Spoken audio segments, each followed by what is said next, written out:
In this video, I will show you how to add your name or your phone number to lock screen on your Android phone. Let me show you how. Very first thing you want to do is to go ahead and proceed to Android phone settings. Click on settings. And the next thing you want to do right here is to come to search settings.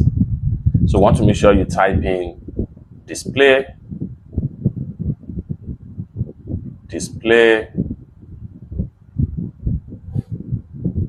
click on search. Then go ahead and click on display right here. And the next thing you want to do right here is to go ahead and scroll down right here. Then go ahead and click on lock screen. Then go ahead and click on add text on lock screen. Then enter your text right here. So you can see an example right here. Then go ahead and hit on save and you are done.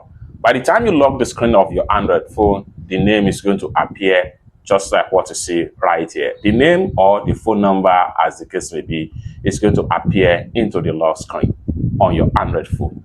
It's that simple. For more useful tutorial, tips and tricks like this on how to use your Android phone, consider to subscribe. Thank you so much for watching, and I hope to see you in my next video. Bye for now.